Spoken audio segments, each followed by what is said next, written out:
It helps to turn the microphone on when you are trying to talk into it. But have a good sleep, Max.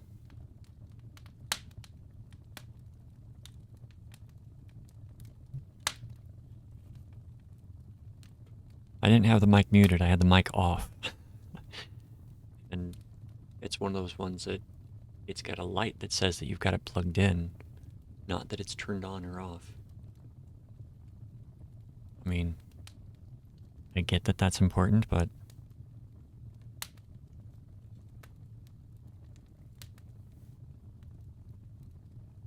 alright, so tonight, continuing with part 3 and 4, and I think part 5 of A Christmas Carol by Charles Dickens.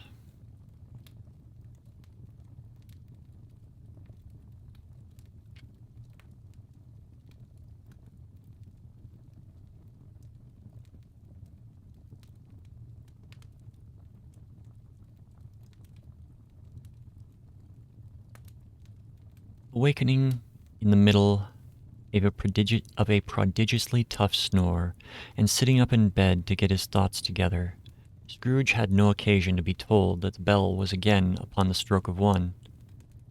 He felt that he was restored to consciousness in the right nick of time, for the especial purpose of holding a conference with the second messenger dispatched to him through Jacob Marley's intervention. But finding that he turned uncomfortably cold when he began to wonder which of his curtains this new spectre would draw back, he put them every one aside with his own hands, and, laying down again, established a sharp lookout all around the bed. For he wished to challenge the spirit on the moment of its appearance, and did not wish to be taken by surprise and made nervous. Gentlemen of the free and easy sort, who plume themselves on being acquainted with a move or two, and being usually equal to the time of day, express the wide range of their capacity for adventure by observing that they are good for anything from pitch and toss to manslaughter, between which the opposite extremes, no doubt there lies a tolerably wide and comprehensive range of subjects.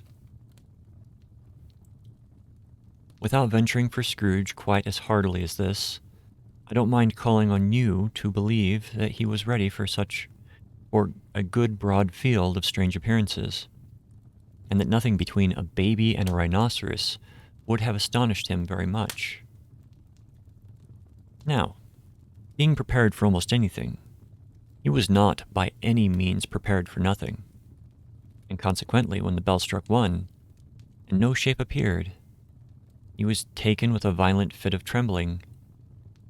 5 minutes, 10 minutes, a quarter of an hour went by, yet nothing came.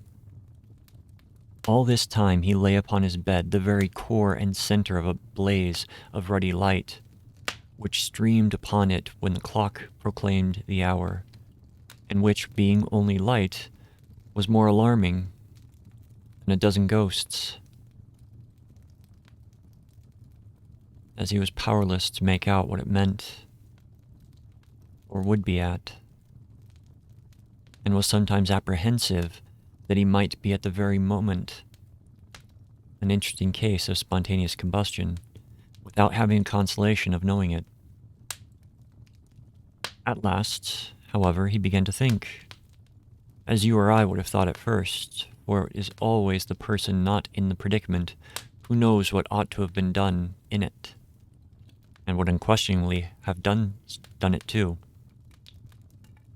At last, I say, he began to think that the source and secret of this ghostly light might be in the adjoining room, from whence, on further tracing it, it seemed to shine. This idea taking full possession of his mind, he got up softly and shuffled in his slippers to the door. The moment Scrooge's hand was on the lock, a strange voice called him by name and bade him enter. He obeyed.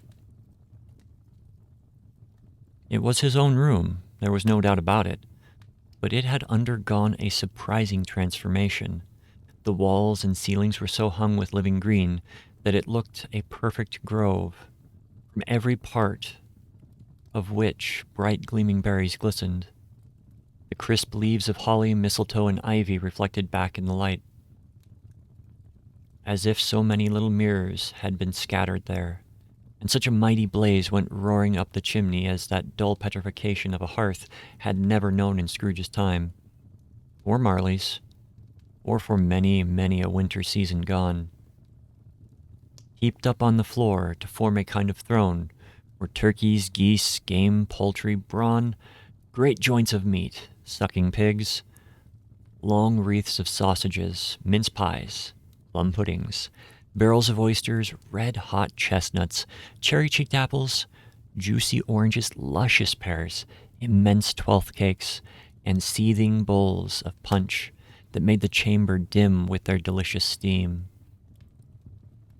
In easy state upon this couch there sat a jolly giant, glorious to see, who bore a glowing torch in the shape not unlike Plenty's horn, and held it up, high up, to shed its light on Scrooge as he came peeping round the door.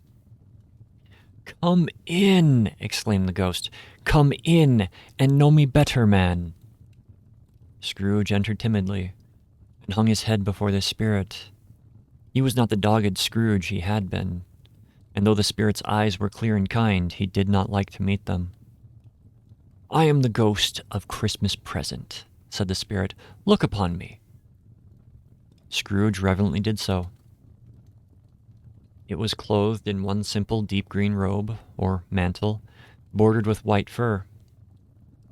This garment hung so loosely on the figure that its capricious breast was bare, as if disdaining to be warded or concealed by any artifice. Its feet, observable beneath the ample folds of the garment, were also bare. On its head it wore no other covering than a holly wreath, set here and there with shining icicles. Its dark brown curls were long and free as its genial face, its sparkling eyes, its open hand, its cheery voice, its unconstrained demeanor, and its joyful air. Girded round its middle was an antique scabbard, but no sword was in it, and the ancient sheath was eaten up with rust. "You have never seen the like of me before," exclaimed the spirit. "Never," Scrooge made answer to it. "Have never walked forth with the younger members of my family. Meaning, for I am very young, my elder brothers born in these late years," pursued the phantom. "I don't think I have. I'm afraid I have not. Have you had many brothers, spirit?" "More than 1,800. A tremendous family to provide for." The ghost of Christmas Present rose. "Spirit, conduct me where you will. I went forth last night on compulsion, and I learned a lesson which is working now. Tonight, if you have aught to teach me, let me profit by it. Touch my robe." Scrooge did as he was told, and held it fast. Holly, mistletoe, red berries, ivy, turkey, geese, game, poultry, brawn, meat, pigs, sausages, oysters, pies, puddings, fruit, and punch all vanished instantly. So did the room, the fire, the ruddy glow, the hour of night, and they stood in the city streets on Christmas morning, where, for the weather was severe, the people made a rough but brisk and not unpleasant kind of music, in scraping the snow from the pavement in front of their dwellings and from the tops of their houses, whence it was mad delight to the boys to see it come plumping down onto the road below, and splitting into artificial little snowstorms. The house fronts looked black enough, and the windows blacker, contrasting with the smooth white sheet of snow upon the roofs, and with dirtier snow upon the ground, which, last deposited, had been plowed up in deep furrows by the heavy wheels of carts and wagons, furrows that crossed and recrossed each other 100 times where the great streets branched off, and made intricate channels hard to trace in the thick yellow mud and icy water. The sky was gloomy, and the shortest streets were choked up with a dingy mist, half thawed, half frozen, whose heavier particles descended in a shower of sooty atoms, as if all the chimneys in Great Britain had, by one consent, caught fire and were blazing away to their dear hearts' content. There was nothing very cheerful in the climate or the town, and yet there was an air of cheerfulness abroad that the clearest summer air and brightest summer sun might have endeavored to diffuse in vain. For the people who were shoveling away on the housetops were jovial and full of glee, calling out to one another from the parapets, and now and then exchanging a facetious snowball, better-natured missile far than many a wordy jest, laughing heartily if it went right, and not less heartily if it went wrong. The poulterer's shop was still half open, and the fruiterers were radiant in their glory. There were great round pot-bellied baskets of chestnuts, shaped like the waistcoats of jolly old gentlemen, lolling at the doors and tumbling out into the streets in their apoplectic opulence. There were ruddy, brown-faced, broad-girthed Spanish onions, shining in the fatness of their growth like Spanish friars, and winking from the shelves in wanton slyness at the girls as they went by, and glanced demurely at the hung-up mistletoe. There were pears and apples clustered high in blooming pyramids. There were bunches of grapes, made in the shopkeeper's benevolence, to dangle from conspicuous hooks, that people's mouths might water gratis as they passed. There were piles of filberts, mossy and brown, recalling, in their fragrance, ancient walks among the woods, and pleasant shufflings ankle-deep through withered leaves.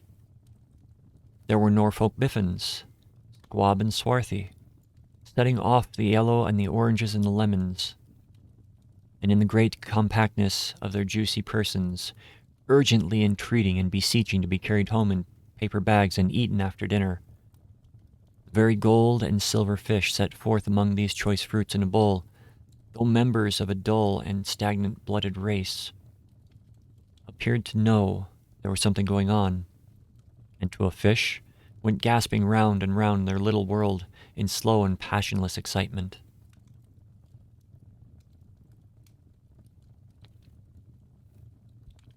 The grocers. Oh, the grocers, nearly closed with perhaps 2 shutters down, or 1. But through those gaps such glimpses. It was not alone that the scales descending on the counter made a merry sound, or that the twine and roller parted company so briskly, or that canisters were rattled up and down like juggling tricks, or even that the blended scents of tea and coffee were so grateful to the nose, or even that the raisins were so plentiful and rare, the almonds so extremely white, sticks of cinnamon so long and straight, the other spices so delicious, the candied fruits so caked and spotted with molten sugar as to make the coldest lookers-on feel faint, and subsequently bilious.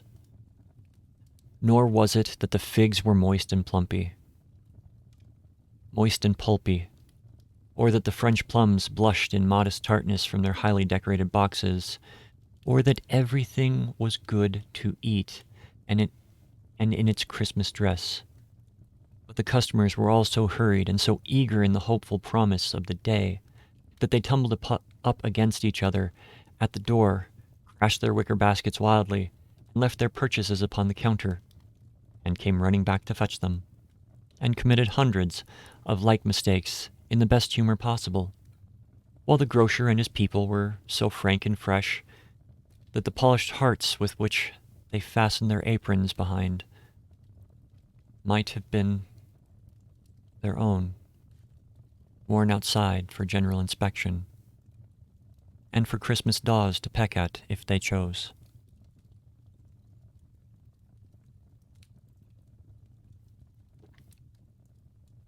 But soon the steeples called good people all to church and chapel, and away they came, flocking through the streets in their best clothes and with their gayest faces. And at the same time there emerged from scores of by-streets, lanes, and nameless turnings innumerable people carrying their dinners to the bakers' shops, The sight of these poor revelers appeared to interest the spirit very much, for he stood with Scrooge behind him in the baker's doorway, and taking off the covers as the bearers passed, sprinkled incense on their dinners from his torch. And it was a very uncommon kind of torch, for once or twice, when there were angry words between some dinner carriers who had jostled each other, he shed a few drops of water on them from it, and their good humor was restored directly, for they said it was a shame to quarrel upon Christmas Day, and so it was. God love it, so it was. In time, the bells ceased and the bakers were shut up, and yet there was a genial shadowing forth of all these dinners, and the progress of their cooking. In the thawed blotch of wet above each baker's oven, where the pavement smoked as if the stones were cooking too. "There is a peculiar flavoring in what you sprinkle from your torch?" asked Scrooge. "There is. My own." "Would it apply to any kind of dinner on this day?" "To any given kindly." "To a poor one most." "Why to a poor one most?" "Because it needs it most."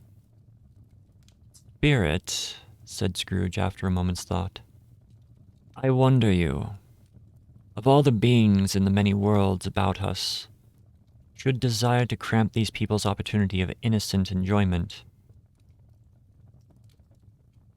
"I?" cried the spirit. "You would deprive them of their means of dining every 7th day, often the only day on which they can be said to dine at all, wouldn't you?" "I?" cried the spirit. "You seek to close these places on the 7th day, and it comes to the same thing." "I seek?" exclaimed the spirit. "Forgive me if I am wrong. It has been done in your name, or at least in that of your family," said Scrooge. "There are some upon this earth of yours who lay claim to know us, and who do their deeds of passion, pride, ill will, hatred, envy, bigotry, and selfishness in our name, who are as strange in us as all our kith and kin, as if they had never lived. Remember that, and charge their doings on themselves, not us." Scrooge promised that he would, and they went on, invisible, as they had been before, into the suburbs of the town. It was a remarkable quality of the ghost, which Scrooge had observed at the baker's, that notwithstanding his gigantic size, he could accommodate himself to any place with ease, and that he stood beneath a low roof quite as gracefully and like a supernatural creature as it was possible he could have done in any lofty hall. And perhaps it was the pleasure of the good spirit, and perhaps it was the pleasure the good spirit had in showing off his power of his, or else it was his own kind, generous, hearty nature, and his sympathy with all poor men, that led him straight to Scrooge's clerks. For there he went, and took Scrooge with him, holding to his robe. And on the threshold of the door the spirit smiled and stopped to bless Bob Cratchit's dwelling with the sprinkles of his torch. Think of that. Think of that. Bob's had but 15 bob a week himself. He pocketed on Saturdays but 15 copies of his Christian name, and yet the ghost of Christmas present blessed his 4-roomed house. Then up rose Mrs. Cratchit, Cratchit's wife, dressed out but poorly in a twice-turned gown, but brave in ribbons which are cheap and make a goodly show for 6pence. And she laid the cloth, assisted by Belinda Cratchit, second of her daughters, also brave in ribbons, while Master Peter Cratchit plunged a fork into the saucepan of potatoes, and getting the corners of his monstrous shirt collar, Bob's private property, conferred upon his son and heir in honor of the day, into his mouth, rejoicing to find himself so gallantly attired, and yearned to show his linen in the fashionable parks. And now 2 smaller Cratchits, boy and girl, came tearing in, screaming that outside the baker's they had smelt the goose, and known it for their own, And basking in luxurious thoughts of sage and onion, these young Cratchits danced about the table and exalted Master Peter Cratchit to the skies, while he, not proud, although his colors nearly choked him, blew the fire until the slow potatoes, bubbling up, knocked loudly at the saucepan lid to be let out and peeled. "What has ever gotten into your precious father, then?" said Mrs. Cratchit. "And your brother, Tiny Tim? And Martha weren't as late as last Christmas by half an hour." "Here's Martha, mother," said a girl, appearing as she spoke. "Here's Martha, mother," cried the two young Cratchits. "Hurrah! There's such a goose, Martha." "Why, bless your heart alive, my dear, how late you are," said Mrs. Cratchit, kissing her a dozen times and taking off her shawl and bonnet for her with officious zeal. "We'd a deal of work to finish up last night," replied the girl, "and had to clear away this morning, mother." "Well, never mind that, so long as you are come. Sit down before the fire, my dear, and have a warm. Lord bless ye." "No, no, there's father coming," cried the two young Cratchits, who were everywhere at once. "Hide, Martha, hide!"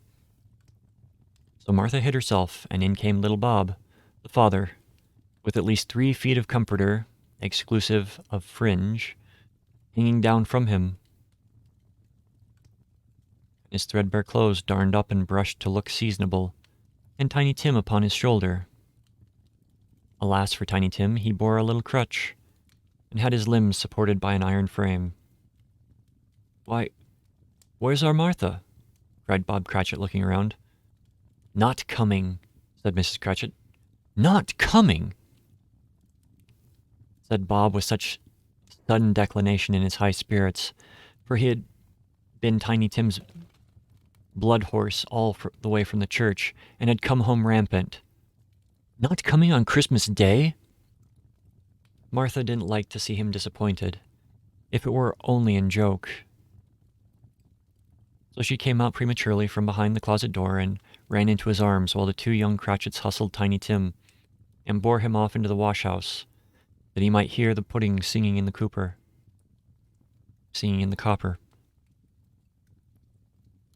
"And how did little Tim behave?" asked Mrs. Cratchit when she had rallied Bob on his credulity, and Bob had hugged his daughter to his heart's content. "As good as gold. And better. Somehow, he gets thoughtful sitting by himself so much, and thinks the strangest things you've ever heard. He told me, coming home, that he hoped people saw him in church, because he was a cripple, and it might be pleasant to them to remember upon Christmas Day who made lame beggars walk and blind men see."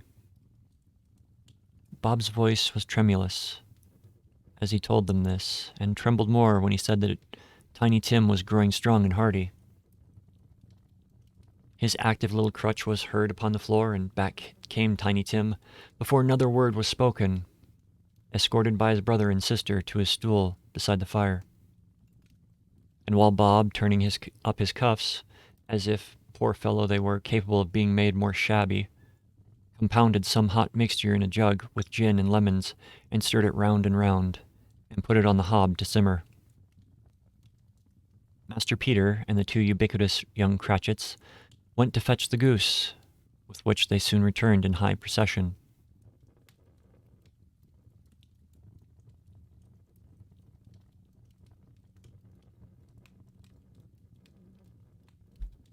Such a bustle ensued that you might have thought a goose the rarest of all birds.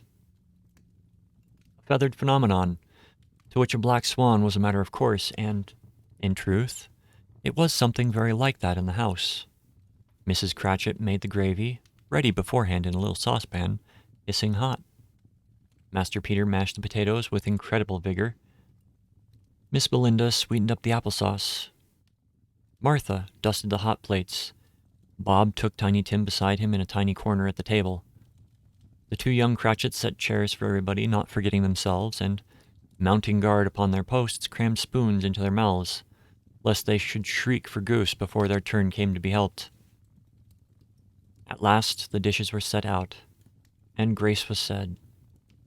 It was succeeded by a breathless pause, as Mrs. Cratchit, looking slowly all along the carving knife, prepared to plunge it into the breast. But when she did, and when the long-expected gush of stuffing issued forth, one murmur of delight rose all around the board, and even Tiny Tim, excited by the two young Cratchits, beat on the table with the handle of his knife and feebly cried hurrah. There never was such a goose. Bob said he didn't believe there ever was such a goose cooked. Its tenderness and flavor, size and cheapness, were the themes of universal admiration. Eked out by applesauce and mashed potatoes, it was a sufficient dinner for the whole family. Indeed, as Mrs. Cratchit said with great delight, surveying one small atom of a bone upon the dish, they hadn't ate it all at last. Yet everyone had had enough, and the youngest Cratchits in particular were steeped in sage and onion to the eyebrows.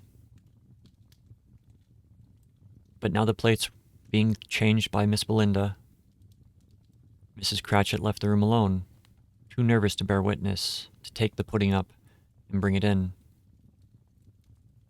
Suppose it should not be done enough. Suppose it should break in turning out.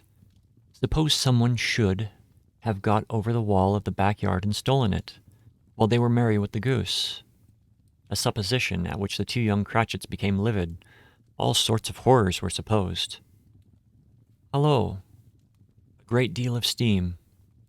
Pudding was out of the copper, a smell like a washing day. That was the cloth. A smell like an eating house and pastry cooks next door to each other, with a laundress next door of that. That was the pudding. In half a minute, Mrs. Cratchit entered, flushed but smiling proudly, with the pudding. Like a speckled cannonball, so hard and firm, blazing in half a quartern of ignited brandy, and bedight with Christmas holly stuck at the top. Oh, a wonderful pudding, Bob Cratchit said, and calmly, too. But he regarded it as the greatest success achieved by Mrs. Cratchit since their marriage. Mrs. Cratchit said that now the weight was off her mind, she would confess she had her doubts about the quantity of flour. Everybody had something to say about it, but nobody said or thought it was at all a small pudding for a large family. It would have been a flat heresy to do so. Any Cratchit would have blushed to hint at such a thing. At last, the dinner was all done. The cloth was cleared, the hearth swept, and the fire made up. The compound in the jug beyond being tasted and considered perfect, apples and oranges were put upon the table and a shovel full of chestnuts on the fire. Then all the Cratchit family drew round the hearth in what Bob Cratchit called a circle, meaning half a one, and at Bob Cratchit's elbow stood the family display of glass, 2 tumblers and a custard cup without a handle. These held the hot stuff from the jug. However, as well as golden goblets would have done, Bob served it out with beaming looks, while the chestnuts on the fire sputtered and cracked noisily. Then Bob proposed, "A Merry Christmas to us all, my dears. God bless us," which all the family re-echoed. "God bless us, everyone," said Tiny Tim, the last of all. He sat very close to his father's side upon his little stool. Bob held his withered little hand to his, as if he loved the child and wished to keep him by his side, and dreaded that he might be taken away from him. "Spirit," said Scrooge with an interest he had never felt before, "tell me if Tiny Tim will live. I see a vacant seat in the poor chimney corner, and a crutch without an owner carefully preserved. If these shadows remain unaltered by the future, the child will die. No, no, oh no, kind spirit, say he will be spared. If these shadows remain unaltered by the future, None other of my race. None other of my race will find him here. What then? If he be like to die, he had better do it, and decrease the surplus population. Scrooge hung his head to hear his own words quoted by the spirit, and was overcome with penitence and grief. Man, if man be you in heart, not adamant, forbear that wicked cant until you have discovered what the surplus is, and where it is. Will you decide what men shall live, what men shall die?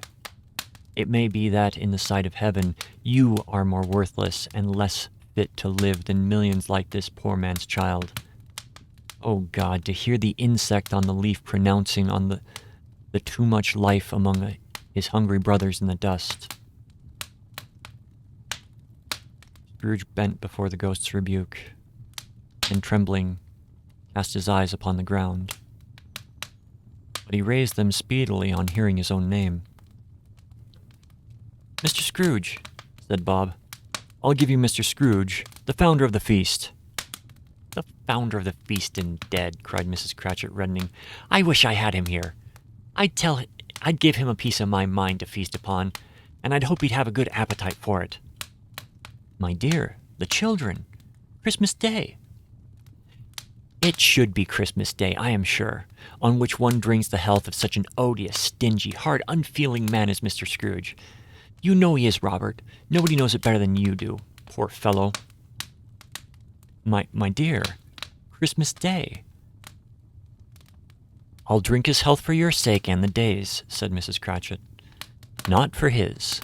Long life to him. A Merry Christmas and a Happy New Year. He'll be very merry and happy, I have no doubt." The children drank the toast after her. It was the first of their proceedings which had no hardiness in it. Tiny Tim drank it last of all, but he didn't care twopence for it. Scrooge was the ogre of the family. The mention of his name cast a dark shadow on the party, which was not dispelled for a full 5 minutes. After it had passed away, they were 10 times merrier than before. From the mere relief of Scrooge, the baleful being done with, Bob Cratchit told them how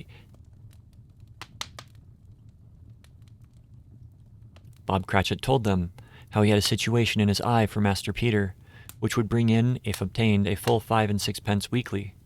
The 2 young Cratchits laughed tremendously at the idea of Peter's being a man of business, and Peter himself looked thoughtfully at the fire from between his collars, as if he were deliberating what particular investments he should favor when he came into the receipt of that bewildering income. Martha, who was a poor apprentice at a milliner's, then told them what kind of work she had to do, and how many hours she worked at a stretch, and how she meant to lie abed tomorrow morning for a good long rest, tomorrow being a holiday she passed at home. Also, how she had seen a countess and a lord some days before, and how the lord was much about as tall as Peter, at which Peter pulled up his collar so high that you couldn't have seen his head if you had been there. All this time, the chestnuts in the jug went round and round, and by the by they had a song about a lost child traveling in the snow, from Tiny Tim, who had a plaintive little voice, and sang it very well indeed. There was nothing of high mark in this. They were not a handsome family. They were not well dressed. Their shoes were far from being waterproof. Their clothes were scanty, and Peter might have known, and very likely did, that the inside of a pawnbroker's. But they were happy, grateful, pleased with one another, and contented with the time.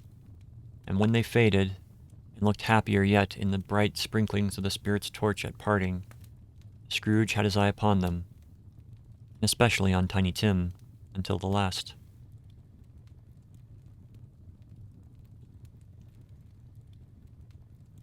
By this time, it was getting dark. and snowing pretty heavily. And as Scrooge and the spirit went along the streets, the brightness of roaring fires in kitchens, parlors, and all sorts of rooms was wonderful. Here, the flickering of a blaze showed precautions for a cozy dinner, with hot plates baking through before the fire, and deep red curtains ready to be drawn out to shut out the cold and darkness. There, all the children of the house were running out into the snow to meet their married sisters, brothers, cousins, uncles, aunts, and be the first to greet them.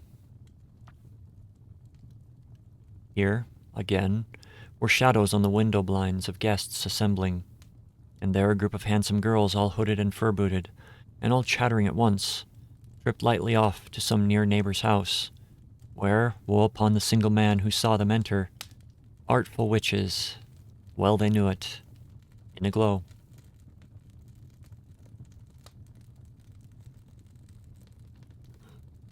But, if you had judged from the number of people on their way to friendly gatherings, you might have thought that no one was at home to give them welcome when they got there. Instead of every house expecting company and piling up its fires half-chimney high. Blessings on it. How the ghost exulted. How it bared its breadth of breast and opened its capricious palm, and floated on, outpouring with a generous hand its bright and harmless mirth on everything within its reach. The very lamplighter who ran on before, dotting the dusky street with the specks of light, and who was dressed to spend the evening somewhere, laughed out loud as the spirit passed. Though little kenned the lamplighter that he had any company but Christmas.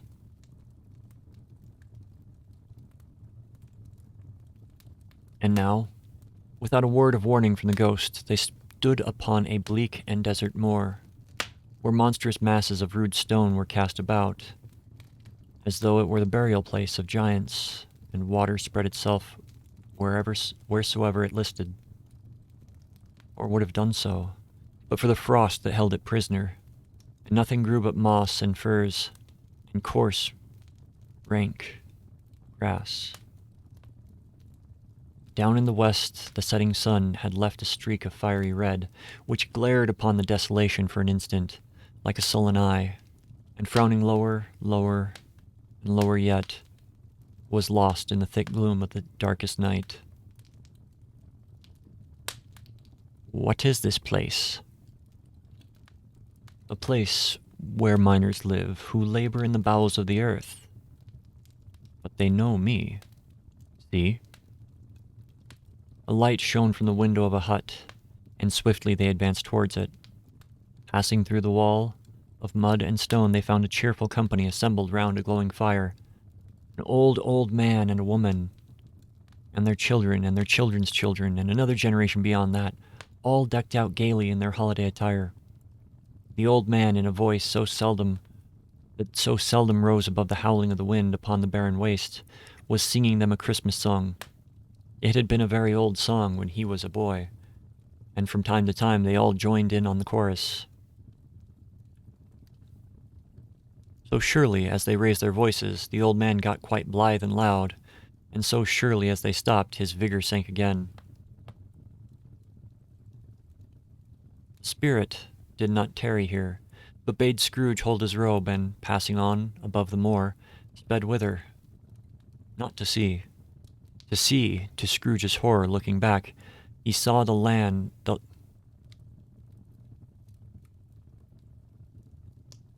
Not to see. To see.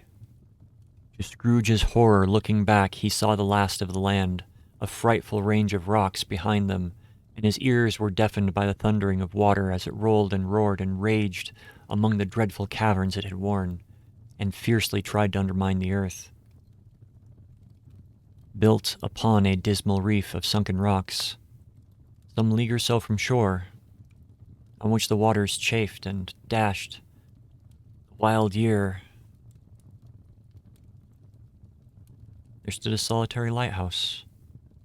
Great heaps of seaweed clung to its base, and storm birds, born of the wind, one might suppose as seaweed of the water, rose and fell about it like the waves they skimmed. But, even here, Two men who watched the light had made a fire, that through the loophole of the thick stone wall shed out a ray of brightness on the awful sea. Joining their horny hands over the rough table at which they sat, they wished each other Merry Christmas in their can of grog, and one of them, the elder two, with his face all damaged and scarred with hard weather, as the figurehead of an old ship might be, struck up a sturdy song that was like a gale in itself. Again the ghost sped on, above the black and heaving sea, on, until being far away, as he took Scrooge from any shore, they lighted on a ship. They stood beside the helmsman at the wheel, the lookout in the bow, the officers who had the watch, dark, ghostly figures in their several stations, but every man among them hummed a Christmas tune, or had a Christmas thought, or spoke below his breath to his companions of some bygone Christmas day, with homeward hopes belonging to it, and every man on board, waking or sleeping, good or bad, had had a kinder word for one another on that day than on any other day in the year, and had shared to some extent in its festivities, and had remembered those he cared for at a distance, and had known that they delighted to remember him. It was a great surprise to Scrooge, while listening to the moaning of the wind, and thinking what a solemn thing it was to move on through the lonely darkness over an unknowing abyss, whose depths were secrets as profound as death. It was also a great surprise to Scrooge, while thus engaged, to hear a hearty laugh. It was a much greater surprise to Scrooge to recognize it as his own nephew's, and to find himself in a bright, dry, gleaming room, with the spirit standing smiling by his side, and looking at that same nephew with approving affability.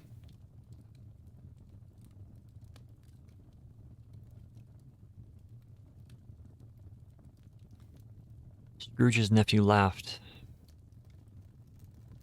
If you should happen, by any unlikely chance, to know a man more blessed in laugh than Scrooge's nephew, all I can say is, I should like to know him too. Introduce him to me, and I'll cultivate his acquaintance. It is a fair, even-handed, noble adjustment of things, that while there is infection and disease and sorrow, there is nothing in the world so irresistibly contagious as laughter and good humor. When Scrooge's nephew laughed in this way, holding his sides, rolling his head, and twisting his face into the most extravagant contortions, Scrooge's niece, by marriage, laughed as heartily as he, and their assembled friends, being not a bit behindhand, roared out lustily. "He that said that Christmas was a humbug, as I live," cried Scrooge's nephew, "he believed it too." "More shame for him, Fred," said Scrooge's niece indignantly. "Bless those women. They never do anything by halves. They are always in earnest." She was very pretty, exceedingly pretty, with a dimpled, surprised-looking, capital face, a ripe little mouth that seemed made to be kissed, as no doubt it was, all kinds of good little dots about her chin that melted into one another when she laughed, and the sunniest pair of eyes you ever saw in any little creature's head. Altogether, she was what you would have called provoking, you know, but satisfactory, too. Oh, perfectly satisfactory. "He's a comical old fellow," cried Scrooge's nephew. "That's the truth, and not so pleasant as he might be. However, his offenses carry their own punishment, and I have nothing to say against him." "I'm sure he's very rich, Fred," hinted Scrooge's niece. "At least, you always tell me so." "What of that, my dear? His wealth is of no use to him. He don't do any good with it. He don't make himself comfortable with it. He hasn't the satisfaction of thinking that he is ever going to benefit us with it." "I have no patience with him," observed Scrooge's niece. Scrooge's niece's sisters and all the other ladies expressed the same opinion. "Oh, I have. I am sorry for him. I couldn't be angry with him if I tried. Who suffers by his ill whims? Himself always. Here he takes it into his head to dislike us, and he won't come and dine with us. What's the consequence? He doesn't lose much of a dinner. Indeed. I think he loses a very good dinner, interrupted Scrooge's niece. Everyone else said the same, and they must be allowed to have been competent judges because they had just had dinner, and with the dessert upon the table, were clustered around the fire by lamplight. Well, I am very glad to hear it, said Scrooge's nephew, because I haven't any great faith in these young housekeepers. What do you say, Topper? Topper had clearly got his eye upon one of Scrooge's niece's sisters, for he answered that a bachelor was a wretched outcast, who had no right to express an opinion on the subject, whereat Scrooge's niece's sisters, the plump one with the lace tucker, not the one with the roses, blushed. Do go on, Fred, said Scrooge's niece, clapping her hands. He never finishes what he begins to say. He is such a ridiculous fellow. Scrooge's nephew revelled in another laugh. And as it was impossible to keep the infection off, though the plump sister tried hard to do it with aromatic vinegar, his example was unanimously followed. I was only going to say, said Scrooge's nephew, that the consequence of his taking a disliking to us and not making merry with us is, as I think, that he loses some pleasant moments which could do him no harm. I am sure he loses pleasanter companions than he can find in his own thoughts, either in his mouldy old office or his dusty chambers. I mean to give him the same chance every year, whether he likes it or not, for I pity him. He may rail at Christmas till he dies, but he can't help thinking better of it. I defy him. If he finds me going there in good temper year after year and saying, Uncle Scrooge, how are you? If it only put him in the vein to leave his poor clerk £50, that's something. And I think I shook him yesterday. It was their turn to laugh now, at the notion of his shaking Scrooge, but being thoroughly good-natured and not much caring what they laughed at, so that they laughed at any rate, he encouraged them in their merriment and passed the bottle joyously. After tea, they had some music, for they were a musical family and knew what they were about when they sung a glee or catch. And I assure you, especially Topper, who could growl away in the bass like a good one, and never swell the large veins of his forehead, or get red in the face over it. Scrooge's niece played well upon the harp, and played, among other tunes, a simple little air. A mere nothing. You might learn to whistle it in 2 minutes, which had been familiar to the child who fetched Scrooge from the boarding school, as he had been reminded by the ghost of Christmas past. When this strain of music sounded, all the things that ghosts had shown him came upon his mind. He softened more and more, and thought that if he could have listened to it often, years ago, he might have cultivated the kindness for life, for his own happiness with his own hands, without resorting to the sexton's spade that buried Jacob Marley.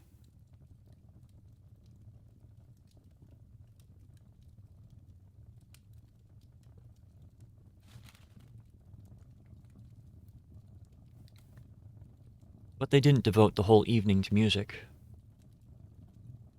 After a while, they played at forfeits.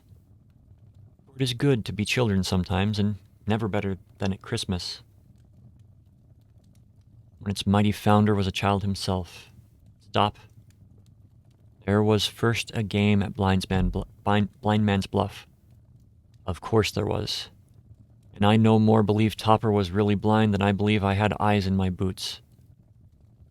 My opinion is that it was a done thing between him and Scrooge's nephew, and that the ghost of Christmas Present knew it.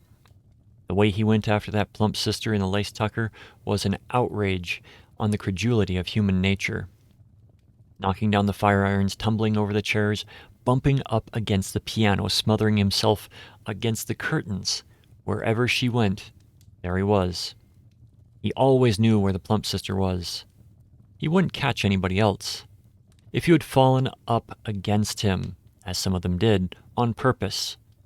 He would have made a feint of endeavoring to seize you, which would have been an affront to your understanding, and would have instantly sidled off in the direction of the plump sister. She often cried out that it wasn't fair, and it really was not. But when, at last, he caught her, when, in spite all of her silken rustlings and her rapid flusterings past him, he got her into the corner whence there was no escape, then his conduct was the most execrable. For his pretending not to know her, his pretending that it was necessary to touch her headdress, and further to assure himself of her identity by pressing a certain ring upon her finger and a certain chain about her neck, was vile, monstrous. No doubt she told him her opinion of it when, another blind man being in office, they were so very confidential together behind the curtains. Scrooge's niece was not one of the blind man's bluff party, but was made comfortable with a large chair and a footstool in a snug corner where the ghost and Scrooge were close behind her. But she joined in on the forfeits and loved her love to admiration with all the letters of the alphabet. Likewise, at the game of how, when, and where, she was very great, and, to the secret joy of Scrooge's nephew, beat her sisters hollow, though they were sharp girls too, as Topper could have told you. There might have been 20 people there, young and old, but all played. And so did Scrooge, for wholly forgetting, in the interest he had in what he was going on, that his voice made no sound in their ears, he sometimes came out with his guess quite loud, and very often guessed right too, for the sharpest needle, best Whitechapel, warranted not to cut in the eye, was not sharper than Scrooge, blunt as he took it in his head to be. The ghost was greatly pleased to find him in this mood, and looked upon him with such favor that he begged, like being a boy, to be allowed to stay until the guests departed. But this the spirit said could not be done. "Here's a new game," said Scrooge. "1 half-hour, spirit, only one."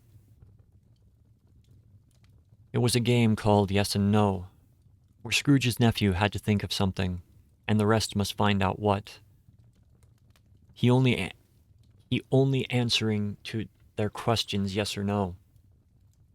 As the case was, the brisk fire of questioning to which he was exposed elicited from him that he was thinking of an animal, a live animal, rather a disagreeable animal, a savage animal, an animal that growled and grunted sometimes, and talked sometimes, and lived in London, and walked about the streets, and wasn't made a show of, and wasn't led by anybody, and didn't live in a menagerie, and was never killed in a market, and was not a horse, or an ass, or a cow, or a bull, or a tiger, or a dog, or a pig, or a cat, or a bear.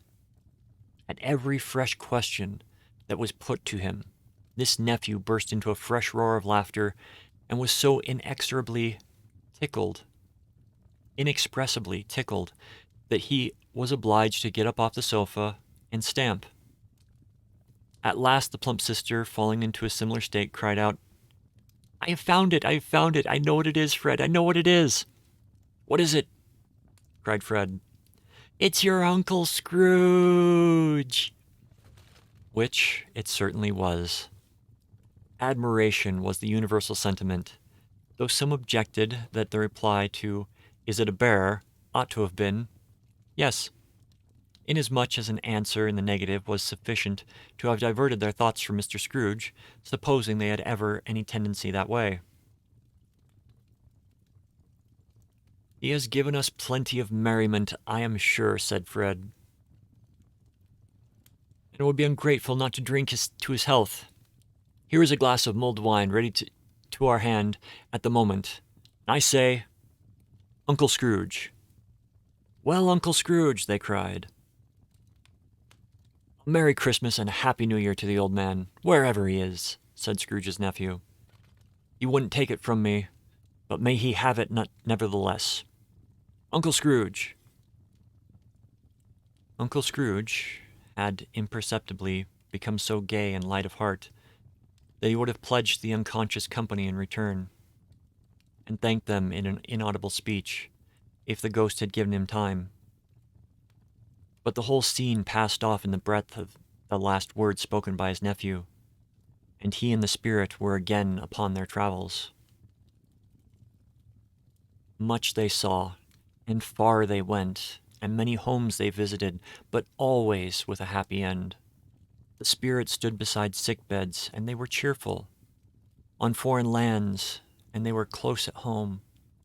By struggling men, and they were patient in their great hope. By poverty, and it was rich.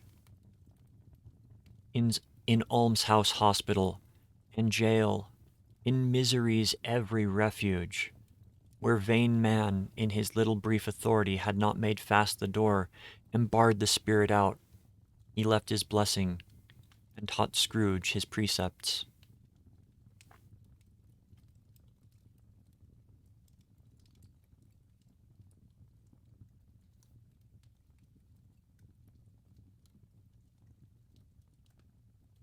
It was a long night.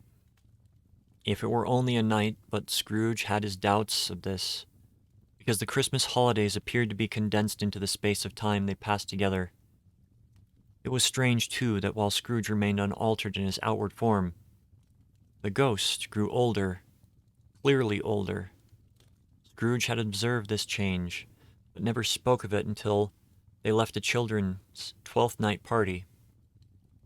When looking at the spirit as they stood together in an open place, he noticed that its hair was gray.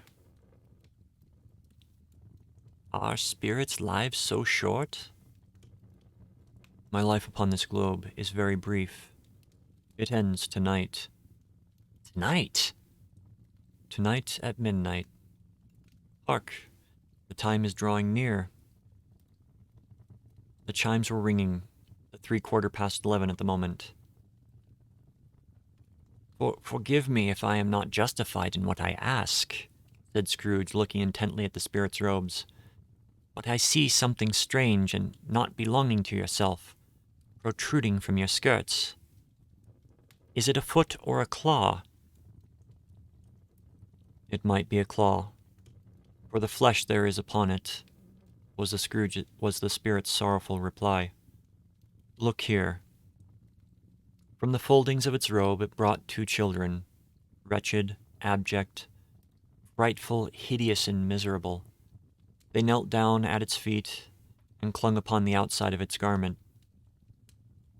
"Oh, man, look here. Look down here," exclaimed the ghost.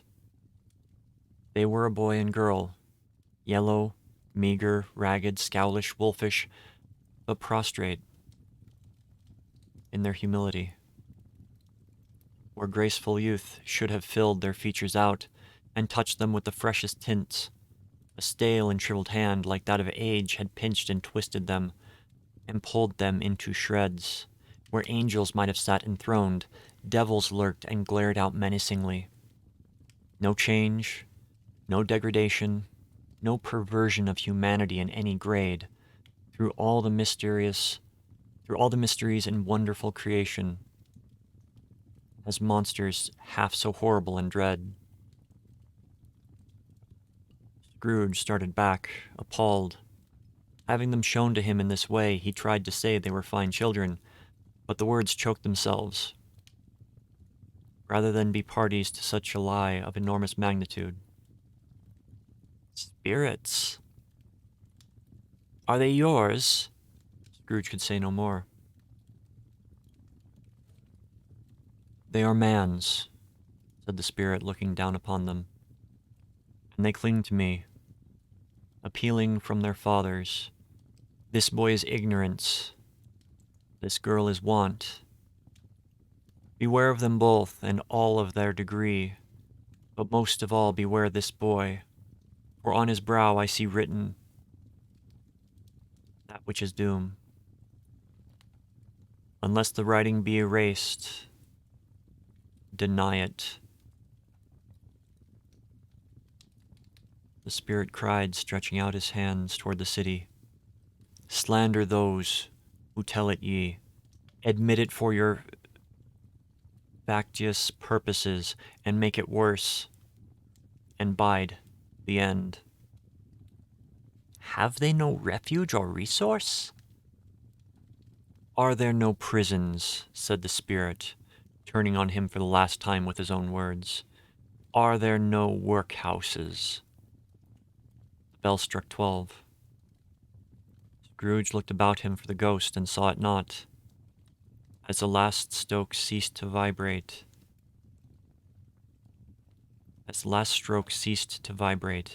he remembered the prediction of old Jacob Marley, and lifting his eyes, beheld a solemn phantom, draped and hooded, coming like a mist along the ground towards him.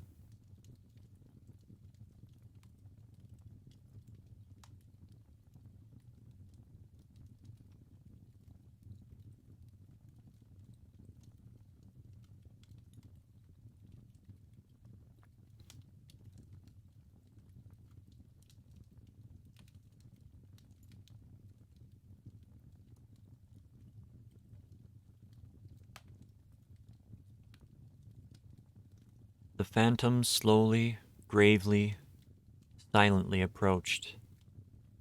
When it came near him, Scrooge bent down upon his knee, for in the very air through which this spirit moved it seemed to scatter gloom and mystery. It was shrouded in a deep black garment which concealed its head, its face, its form, and left nothing of it visible, save one outstretched hand. But for this, it would have been difficult to detach its figure from the night and separate it from the darkness by which it was surrounded. He felt that it was tall and stately when it came beside him, and that its mysterious presence filled him with a solemn dread. He knew no more, for the spirit neither spoke nor moved. I am in the presence of the ghost of Christmas yet to come, said Scrooge. The spirit answered not, but pointed onward with its hand. You are about to show me shadows of the things that have not happened, but will happen in time before us. Is that so, spirit? The upper portion of the garment was contracted for an instant in its folds, as if the spirit had inclined its head. That was the only answer he received. Although well used to ghostly company by this time, Scrooge feared the silent shape so much that his legs trembled beneath him, and he found that he could hardly stand when he prepared to follow it. The spirit paused a moment, as observing his condition, and giving him time to recover. But Scrooge was all the worse for this.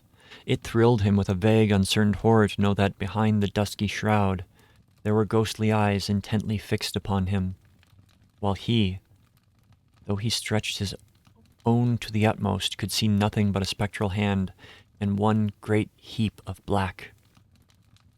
Ghost of future, I fear you more than any spectre I have seen, but as I know your purpose is to do me good, and as I hope to live to be another man from what I was, I am prepared to bear your company and do it with a thankful heart. Will you not speak to me? It gave him no reply. The hand was pointed straight before them. Lead on. Lead on. The night is waning fast, and it is precious time to me, I know. Lead on, spirit. The phantom moved away as it had come towards him. Scrooge followed in the shadow of its dress, which bore him up. He thought, and carried him along. They scarcely seemed to enter the city, for the city rather seemed to spring up about them, and encompass them of its own act. But there they were in the heart of it, on change amongst the merchants, who hurried up and down, and chinked their money in their pockets, and conversed in groups, and looked at their watches, and trifled thoughtfully with their great gold seals, and so forth, as Scrooge had seen them often. The spirit stopped beside one little knot of businessmen. Observing that the hand was pointing to them, Scrooge advanced and listened to their talk. No, said a great fat man with monstrous chin. I don't know much about it either way, but I know he's dead. When did he die? Inquired another. Last night, I believe. Why, what's the matter with him? Asked a third, taking a vast quantity of snuff out of a very large snuff box. I thought he'd never die. God knows, said the first with a yawn. What has he done with his money? Asked a red-faced gentleman with pendulous excrescence on the end of his nose that shook like the gills of a turkey cock. I haven't heard, said the man with the large chin, yawning again. Left it to his company, perhaps. He hasn't left it to me, that's all I know. This pleasantry was received with a general laugh. It's likely to be a very cheap funeral, for upon my life, I don't know of anybody to go to it. Suppose we make up a party and volunteer. I don't mind going if a lunch is provided, but I must be fed if I make one. Another laugh. Well, I'm the most disinterested among you, after all, for I never wear black gloves and I never eat lunch, but I'll offer to go if anybody else will. Well, I come to think of it, I'm not all that sure I wasn't his most particular friend, for we used to stop and speak whenever we met. Bye-bye. Speakers and listeners strolled away and mixed with other groups. Scrooge knew the men and looked toward the spirit for an explanation. The phantom glided on into the street. Its finger pointed to two persons meeting. Scrooge listened again, thinking that the explanation might lie here.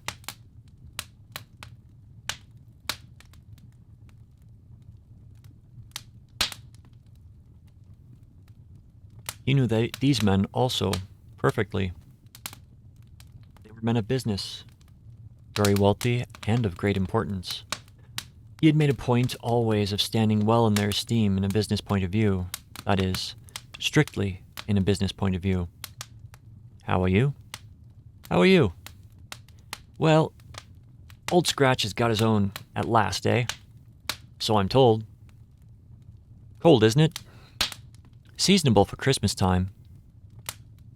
You're not a skater, I suppose? Nah, something else to think of. Good morning. Not another word. That was their meeting, their conversation, and their parting. Scrooge was at first inclined to be surprised that the spirit should attach importance to conversations apparently so trivial. But feeling assured that they must have some hidden purpose, he set himself to consider what it was likely to be. They could scarcely be supposed to be having any bearing on the death of Jacob, his old partner, for that was past, and this ghost's province was the future. Nor could he think of anyone immediately connected with himself to whom he could apply them. But nothing doubting that, to whomever they applied, they had some latent moral for his own improvement. He resolved to treasure up every word he heard and everything he saw, and especially to observe the shadow of himself when it appeared, for he had an expectation that the conduct of his future self would give him the clue he missed, and would render the solution of these easy riddles.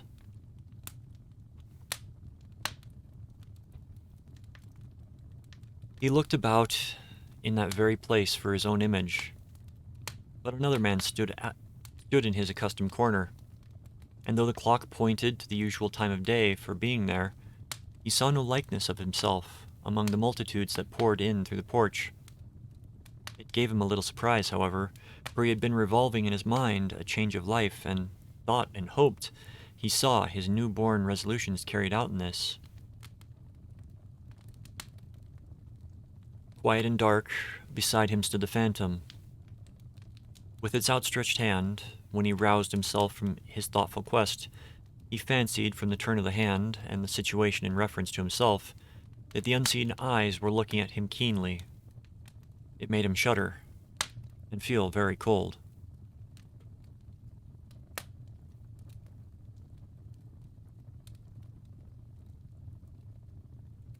They left the busy scene and went into an obscure part of the town where Scrooge had never penetrated before. Although he recognized its situation, and its bad repute. The ways were foul and narrow, the shop and houses wretched, the people half-naked, drunken, slipshod, ugly. Alleys and archways, like so many cesspools, disgorged their offences of smell and dirt, and life upon the straggling streets, and the whole quarter reeked with crime and filth and misery. Far in this den of infamy resort, there was a low-browed, beetle-hop. Wow. Far in this den of infamous resort, there was a low-browed beetling shop, below a penthouse roof, where iron, old rags, bottles, bones, and greasy offal were bought. Upon the floor within were piled up heaps of rusty nails, keys, chains, hinges, files, scales, weights, and refuse iron of all kinds. Secrets that few would like to scrutinize were bred and hidden in mountains of unseemly rags, masses of corrupted fat, and sepulchres of bones.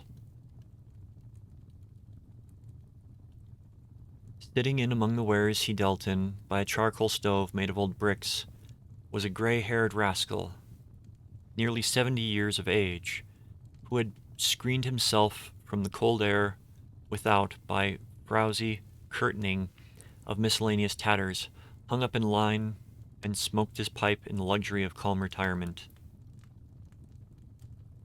Scrooge and the Phantom came into the presence of this man, just as a woman with a heavy bundle slunk into the shop, but she had scarcely entered when another woman, similarly laden, came in too, and she was closely followed by a man in faded black, who was no less startled by the sight of them than they had been of him, on the recognition of each other. After a short period of blank astonishment, in which the old man with the pipe had joined them, they all three burst into a laugh. "Let the chairwoman alone be the first," cried she who had entered first. "Let the laundress alone be the second, and let the undertaker's man alone be the third. Look here, old Joe, here's a chance. If we haven't all three met here without meaning it." "You could have met in a better place," said old Joe, removing his pipe from his mouth. "Come into the parlor.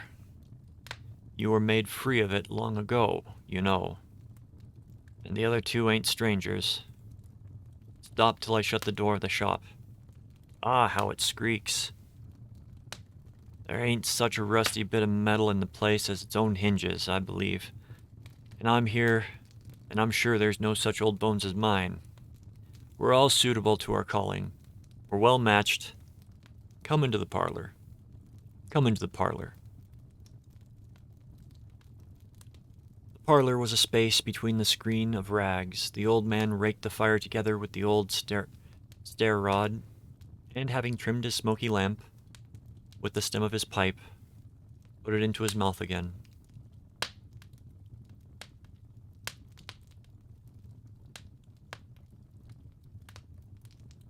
While he did this, the woman who had already spoken threw her bundle on the floor and sat down in a flaunting manner on a stool, crossing her elbows on her knees.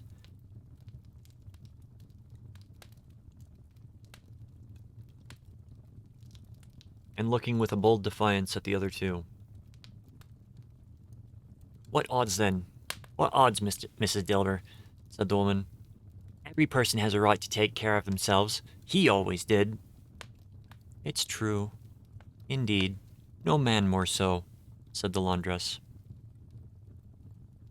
"Why, then, don't stand staring as if you was afraid, woman.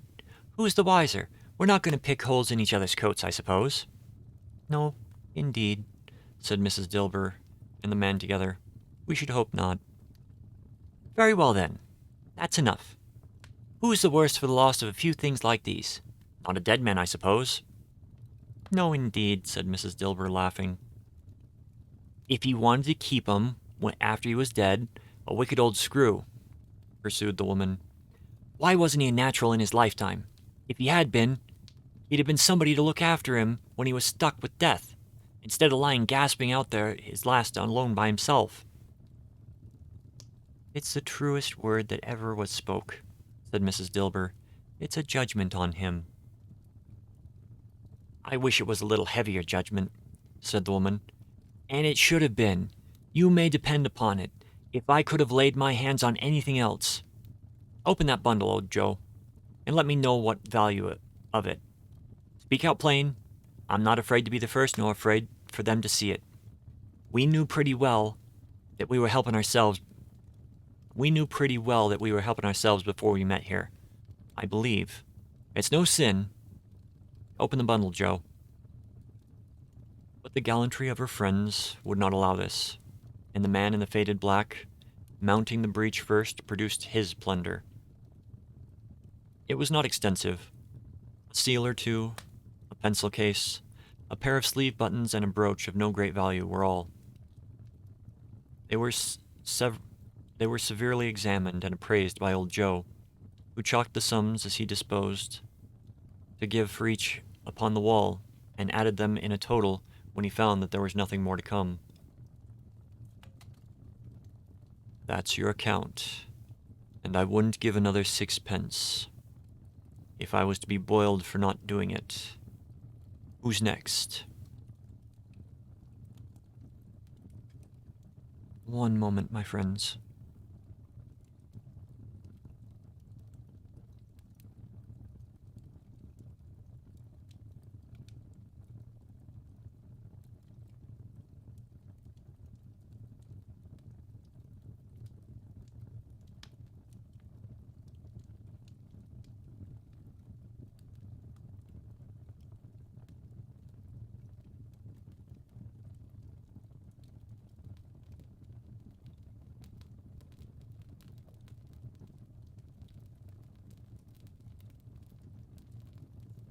Mrs. Dilber was next.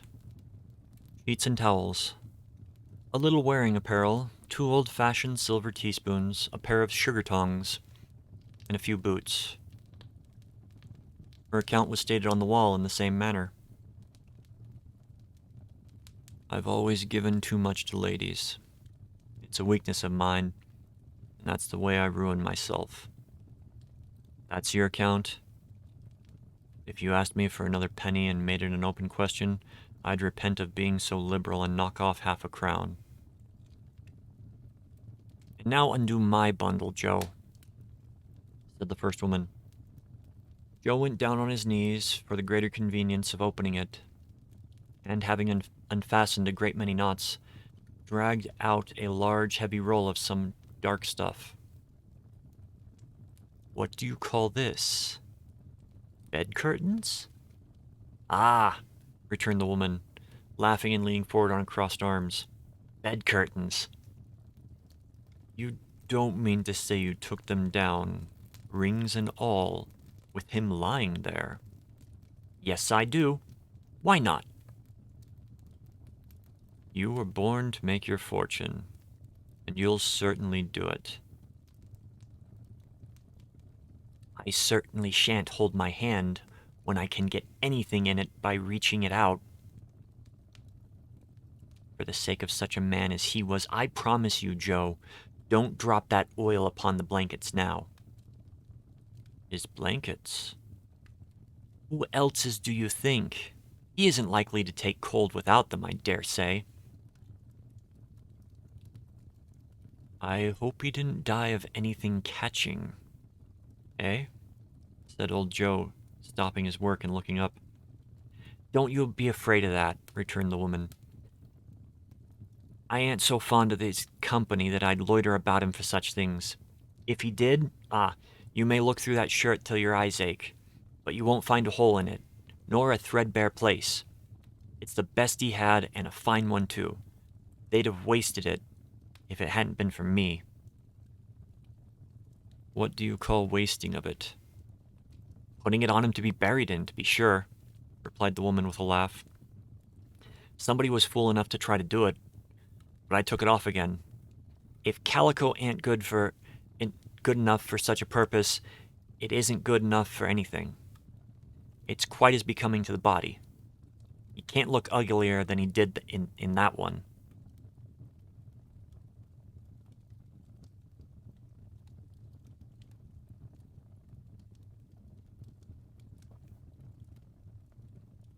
Scrooge listened to this dialogue in horror. As they sat grouped around their spoil in the scanty light afforded by the old man's lamp, he viewed them with a detestation and disgust which could hardly have been greater, though they had been obscene demons marketing the corpse itself. "Ha ha!" laughed the same woman when old Joe produced a flannel bag with money in it, told out their several gains upon the ground. "This is the end of it, you see.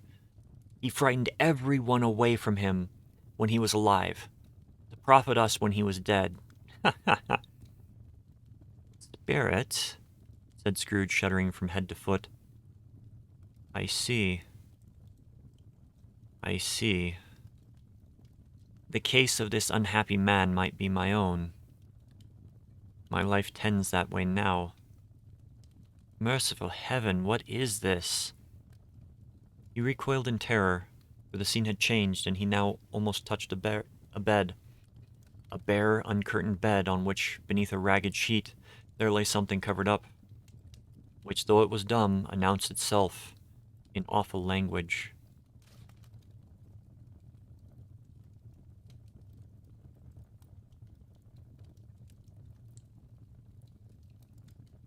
The room was very dark, too dark to be observed with any accuracy. Though Scrooge glanced around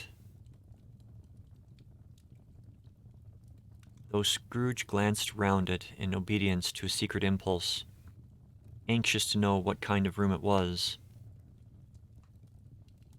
a pale light rising in the outer air fell straight upon the bed, and on it, plundered and bereft, unwatched, unwept, uncared for, was the body of this man.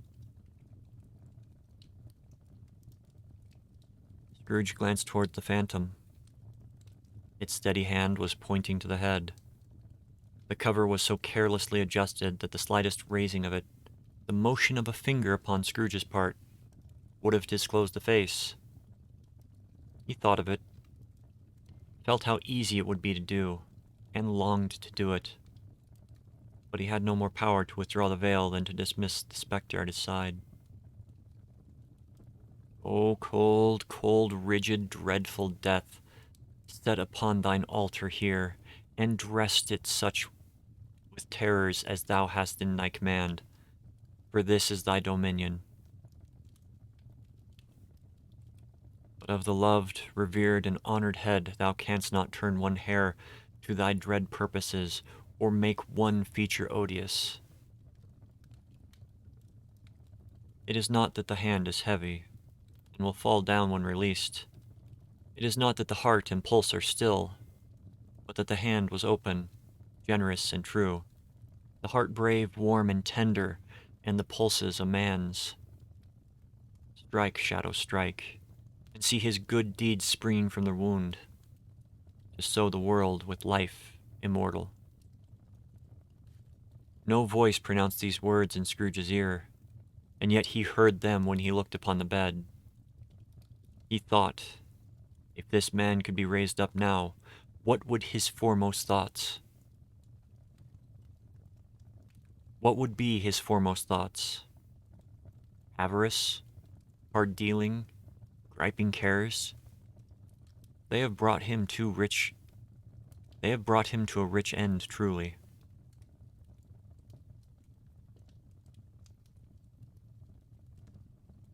He lay in the dark, empty house, with not a man, a woman, or a child to say he was kind to me in this or that, and for the memory of one kind word, I will be kind to him. A cat was tearing at the door, and there was a sound of gnawing rats beneath the hearthstone. What they wanted in the room of death, and why they were so restless and disturbed, Scrooge did not dare to think. Spirit, this is a fearful place. In leaving it, I shall not leave its lesson, trust me. Let us go. Still, the ghost pointed with an unmoved finger to the head. I understand you, and I would do it if I could, but I have not the power, Spirit. I have not the power. Again, it seemed to look upon him. If there is any person in the town who feels emotion caused by this man's death, said Scrooge, quite agonized, show that person to me, Spirit, I beseech you. The phantom spread its dark robe before him for a moment, like a wing, and withdrawing it, revealed a room by daylight, where a mother and her child were.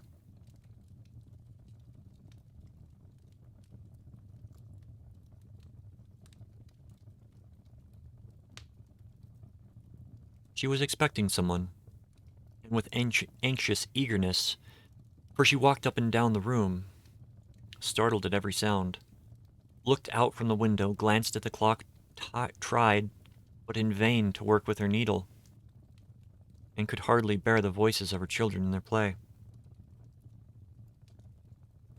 At length the long-expected knock was heard. She hurried to the door and met her husband, a man whose face was careworn and depressed, though he was young. There was a remarkable expression on it now, a kind of serious delight of which he felt ashamed, and which he struggled to repress.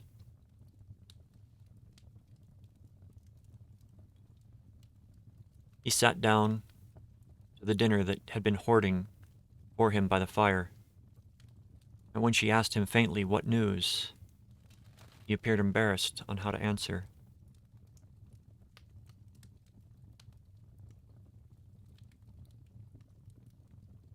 Is it good, she said, or bad? Bad, he answered. We are quite ruined? No, there is hope yet, Caroline. If he relents, she said, amazed. There is. Nothing is past hope. If such a miracle has happened. He is past relenting, said her husband. He is dead. She was a mild and patient creature, if her face spoke truth. But she was thankful in her soul to hear it, and she said so with clasped hands.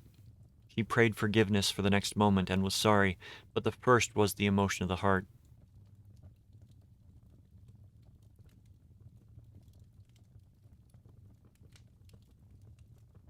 What the half-drunken woman whom I told you of last night said to me when I tried to see him and obtain a week's delay, and what I thought was a mere excuse to avoid me, turns out to have been quite true. He is not only very ill, but dying then? To whom will our debt be transferred? I don't know, but before that time we shall be ready with the money. And even though we were not, it would be bad fortune indeed to find so merciless a creditor in his successor. We may sleep tonight with light hearts, Caroline. Yes. Soften it as they would, their hearts were lighter. Their children's faces, hushed and clustered round to hear what they so little understood, were brighter. And it was a happier house for this man's death. The only emotion that the ghost could show him, caused by the vent, was one of pleasure. Let me see some tenderness connected with a death, or that dark chamber, Spirit, which we left just now, will be forever present to me. The ghost conducted him through several streets familiar to his feet, and as they went along, Scrooge looked here and there to find himself, but nowhere was he to be seen. They entered poor Bob Cratchit's house, the dwelling he had visited before, and found the mother and the children seated round the fire.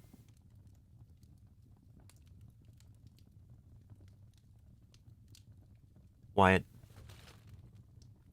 Very quiet. The noisy little Cratchits were as still as statues in one corner, and sat looking up at Peter, who had a book before him. The mother and her daughters were engaged in sewing, but surely they were very quiet.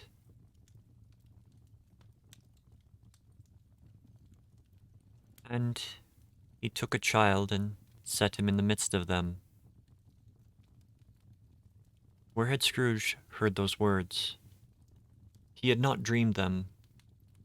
The boy must have read them out as the spirit crossed the threshold. Why did he not go on? The mother laid her work upon the table and put her hand up to her face. The color hurts my eyes, she said. The color? Ah, poor Tiny Tim. They're better now again. It makes them weak by candlelight, and I wouldn't show weak eyes to your father when he comes home for the world. It must be near this time. Past it, rather, Peter answered, shutting up his book.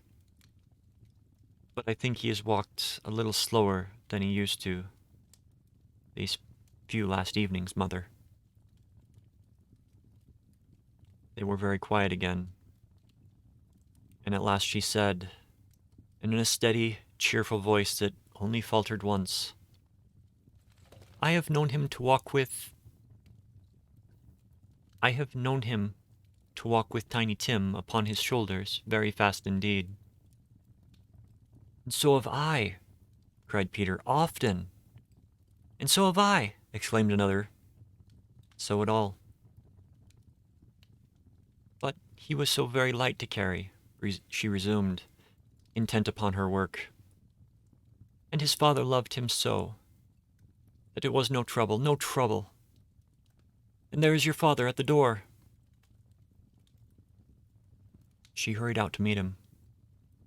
And little Bob and his comforter, he had no need of it, poor fellow, came in. He had need of it, poor fellow, came in. His tea was ready for him on the hob, and they all tried who should keep to it the most.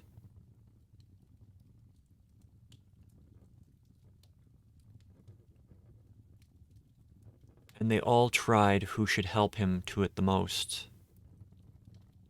Then the two young Cratchits got upon his knees and laid, each child, a little cheek against his face, as if they said, Don't mind it, father, don't be grieved. Bob was very cheerful with them, and spoke pleasantly to all the family. He looked at the work upon the table, and praised the industry and speed of Mrs. Cratchit and the girls. They should be done long before Sunday, he said. Sunday? You went today, then, Robert? Said his wife. Yes, my dear, returned Bob. I wish you could have gone. It would have done you good to see how green the place is. But you'll see it often. I promise him that I should walk there on Sunday.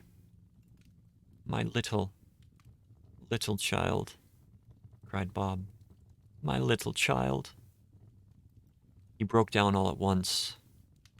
He couldn't help it. If he could have helped it, he and his child would have been farther apart perhaps than they were.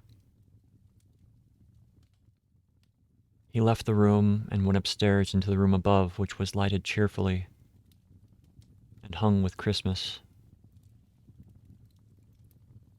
There was a chair set close beside the child, and there were signs of someone having been there lately. Poor Bob sat down in it, and when he had thought a little and composed himself, he kissed the little face. He was reconciled to what had happened, and went down again quite happy.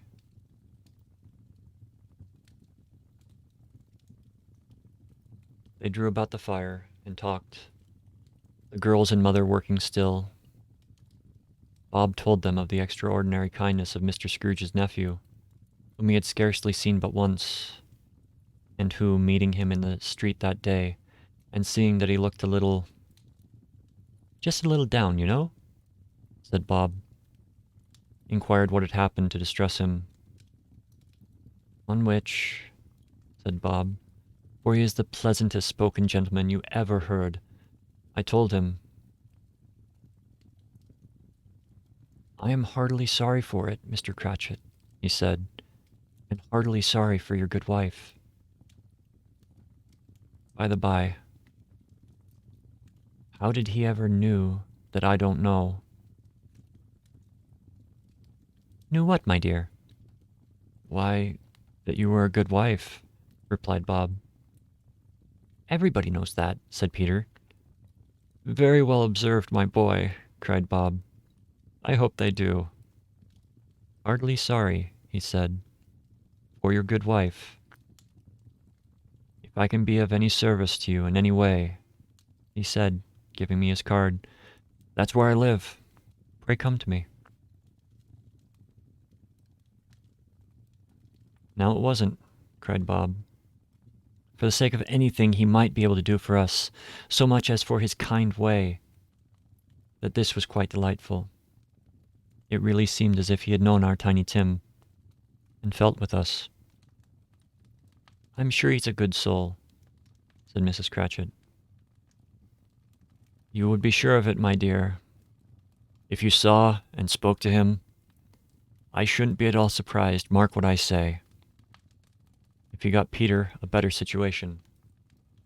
Only hear that, Peter, said Mrs. Cratchit. And then, cried one of the girls, Peter will be keeping company with someone and setting up for himself. Get along, you, retorted Peter, grinning. It's just as likely as not, said Bob. One of these days, though, there's plenty of time for that, my dear.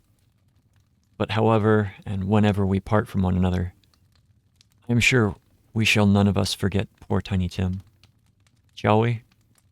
Or this first parting that there was among us?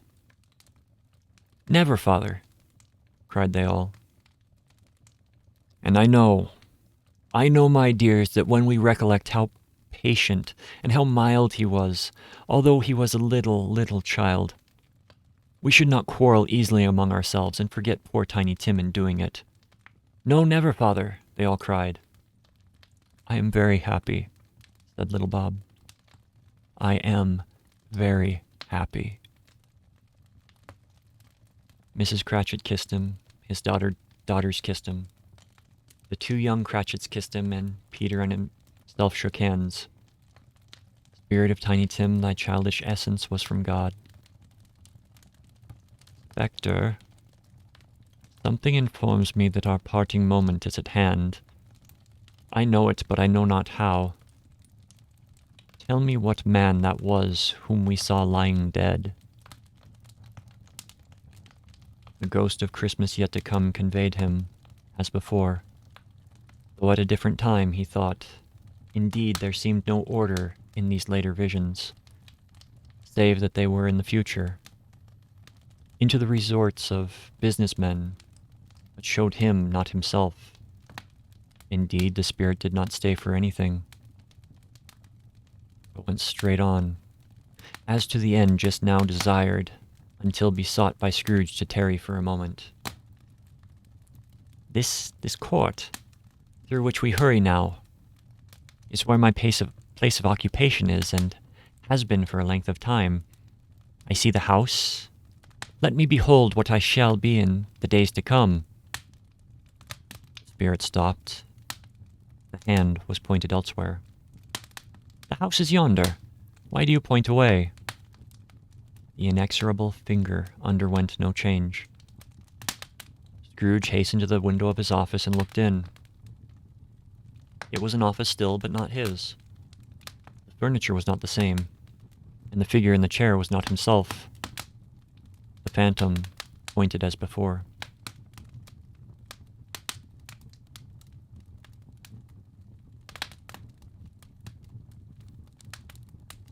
He joined it once again, and wondering why and whither he had gone, accompanied it until they reached an iron gate.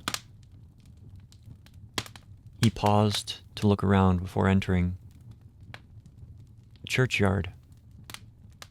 Here, then, the wretched man, whose name he had now to learn, lay underneath the ground.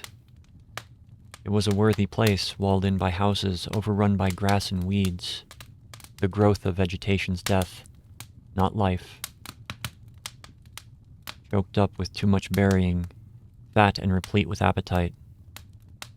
A worthy place. The spirit stood among the graves and pointed down to one. He advanced towards it, trembling. The phantom was exactly as it had been, but he dreaded that he saw new meaning in its solemn shape. Before I draw nearer to that stone to which you point, answer me one question. Are these the shadows of the things that will be? Or are they the shadows of things that may be only? Still, the ghost pointed downward to the grave by which it stood. Men's courses will foreshadow certain ends, to which if preserved in they must lead. But if the courses be departed from, the ends will change. Say it is thus, with what you show me. The spirit was immovable as ever. Scrooge crept toward it, trembling as he went, and following the finger, read upon the stone of the neglected grave his own name, Ebenezer Scrooge. Am I the man who lay upon the bed? He cried upon his knees. The finger pointed from the grave to him and back again. No, spirit, oh no. The finger was still there. Spirit, he cried, tight clutching at his robe. Hear me. I am not the man I was. I will not be the man I must have been for this intercourse. Why show me this, if I am past all hope? For the first time, the hand appeared to shake. Good spirit, he pursued, as down upon the ground he fell before it. Your nature intercedes for me and pities me. Assure me that I yet may change these shadows you have shown me by an altered life. The kind hand trembled. I will honor Christmas in my heart and try to keep it all the year. I will live in the past, the present, and the future. The spirits of all three shall strive within me. I will not shut out the lessons that they teach. Oh, tell me that I may sponge away the writing on this stone. In his agony, he caught the spectral hand. It sought to free itself, but he was strong in his entreaty, and detained it. The spirit, stronger yet, repulsed him. Holding up his hands in a last prayer to have his fate reversed, he saw an alteration in the phantom's hood and dress. It shrunk, collapsed, and dwindled down to a bedpost.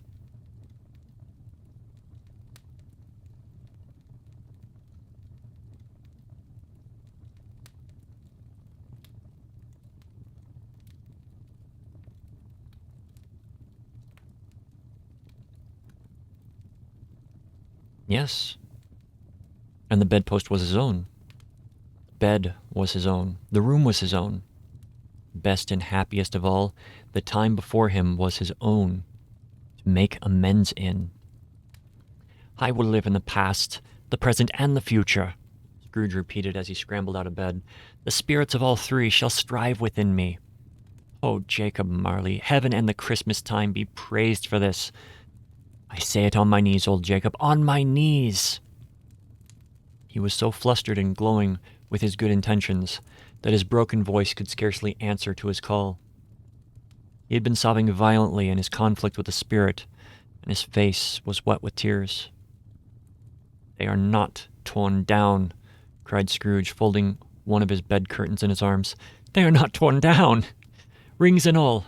They are here. I am here. The shadows of the things that would have been may be dispelled. They will be. I know they will.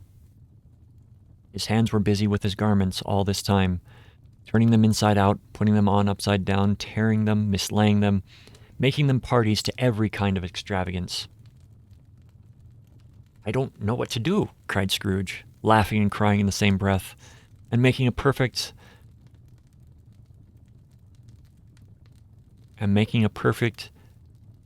Laocoon of himself in his stockings. I am as light as a feather. I am as happy as an angel. I am as merry as a schoolboy. I am as giddy as a drunken man.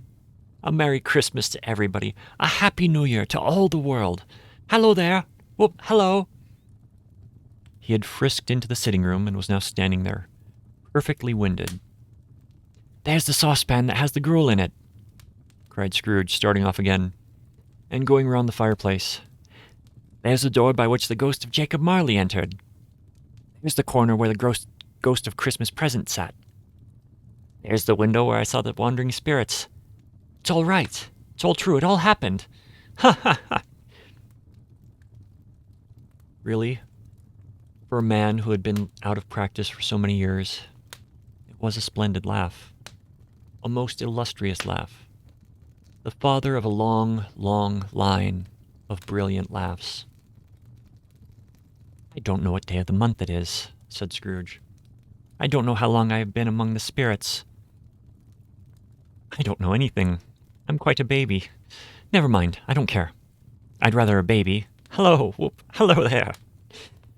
He was checked in his transports by the churches ringing out the lustiest peals he had ever heard. Clash, clash, hammer, ding, dong, bell. Bell, dong, ding, hammer, clash, clash. Oh, glorious, glorious. Running to the window, he opened it and put his head out. No fog, no mist. Clear, bright, jovial, stirring cold. Cold, piping for the blood to dance in. Golden sunlight, heavenly sky, sweet fresh air, merry bells. Oh, glorious, glorious. What's today? Cried Scrooge, calling downward to a boy in Sunday clothes, who perhaps had loitered in to look about him. Eh? Returned the boy with all of his might of wonder. What's today, my fine fellow? Today? Why, Christmas Day. It's Christmas Day, said Scrooge to himself. I haven't missed it. The spirits have done it all in one night. They can do anything they like. Of course they can. Of course they can. Hello, my fine fellow. Hello, returned the boy. Do you know the poulterers in the next street but one, at the corner? I should hope so, replied the lad. An intelligent boy, a remarkable boy. Do you know whether they've sold that prize turkey that was hanging there? Not the little prize turkey, the big one. What, the one as big as me? What a delightful boy. It's a pleasure to talk to him. Yes, my buck. It's hanging there now, replied the boy. It is? Go and buy it. Walker? No, I am in earnest.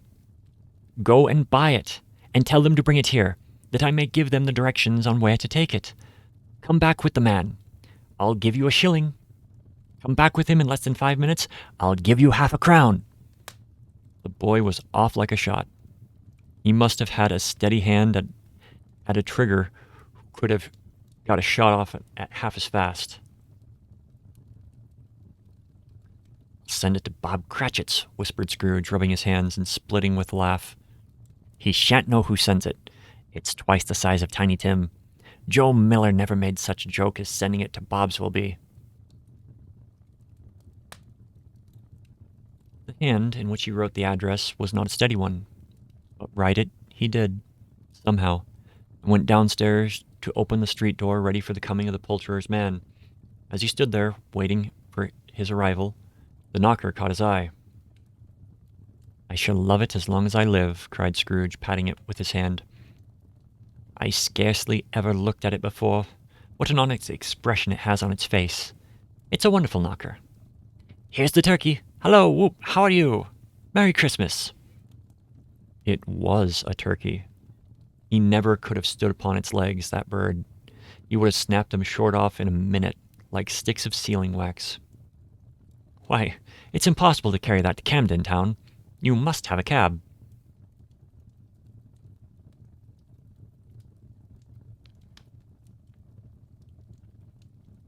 The chuckle with which he said this, and the chuckle with which he paid for the turkey, and the chuckle for which he paid for the cab, and the chuckle for with which he recompensed the boy, were only to be exceeded by the chuckle with which he sat down breathless in his chair again, and chuckled till he cried.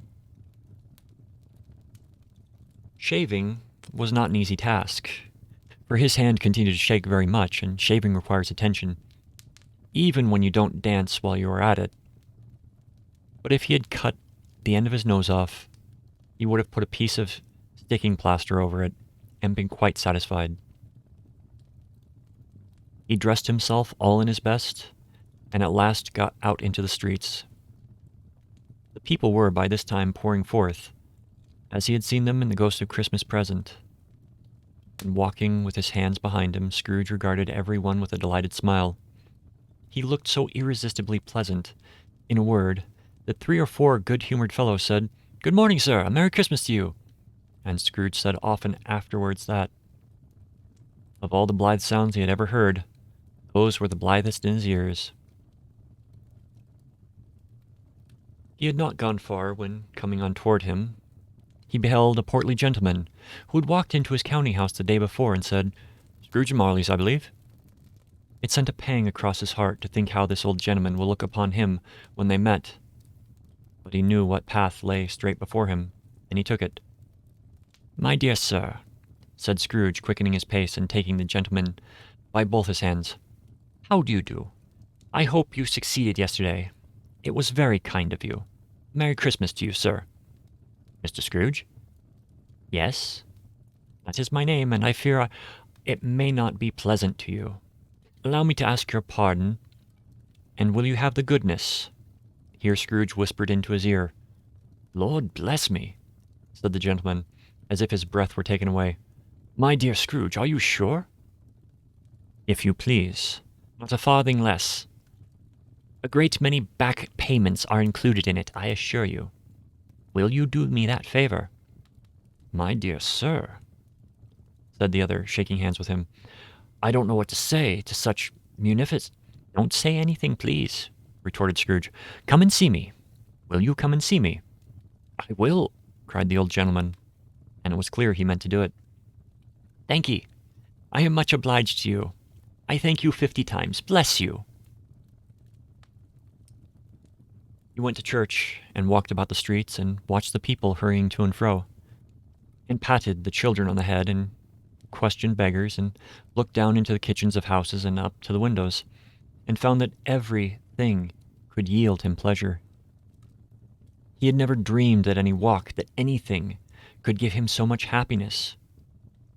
In the afternoon he turned his steps towards his nephew's house.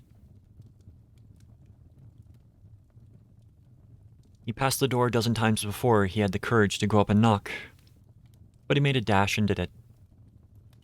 "Is your master at home, my dear?" Scrooge said to the girl. "Nice girl, very." "Yes, sir."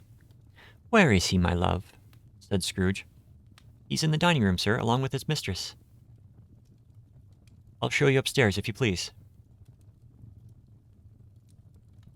"Thank ye. He knows me," said Scrooge, with his hand already on the dining room lock. "I'll go in there, my dear." He turned it gently, and sidled his face in round the door. They were looking at the table, which was spread out in great array. For these young housekeepers are always nervous on such points, and like to see that everything is right.